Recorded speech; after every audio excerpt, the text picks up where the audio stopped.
How people change the environment. Before people started farming, they used only what they needed to stay alive. The human population was small. They didn't have much impact on their environment. When people started farming, they started changing the land. For a few thousand years, the changes were not big, but in the 20th century, two big changes began. One was a huge growth in population. The other was the rise of industries.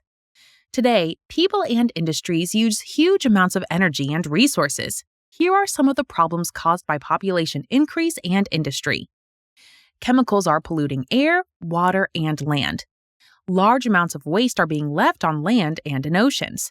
Overpopulated areas are using too much water. Forests are disappearing as land is cleared for farming and fuel. Species of animals are becoming extinct. People are using up the supply of fossil fuels. The greenhouse effect. The Earth's atmosphere keeps our planet warm. The sun's energy warms the Earth, making the heat that makes life possible on our planet. Some of this energy is absorbed by the Earth's surface, and some bounces off the surface. However, some heat is trapped in the atmosphere, mostly by water vapor in the form of clouds or steam. This trapped heat is called the greenhouse effect. Without the greenhouse effect to warm us, life on Earth would die. When we burn fossil fuels or wood, the gas carbon dioxide, CO2, is released into the atmosphere. Like water vapor, CO2 traps heat. We call it a greenhouse gas.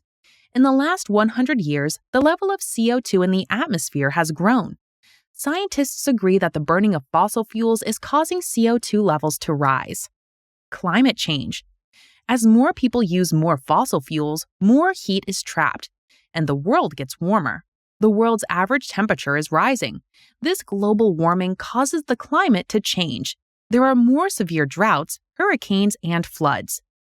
Ocean currents are changing as the water gets warmer. Animals and even people are losing their habitats. Is it too late? With no trees, wind and floods can create deserts by wearing away the ground, which is called erosion. As more forests are cut down to make room for farming and fuel, global warming will increase. Living trees produce oxygen, but when they are cut down and burned, they release CO2 into the atmosphere. Farming on a large scale also releases greenhouse gases. As the planet warms, ice in cold regions melts. Melting ice causes sea levels to rise, flooding coasts. CO2 is also released from land that was once buried beneath ice. For example, ice in polar regions is melting faster than usual in recent years. Can humans find ways to restore climate balance to the world?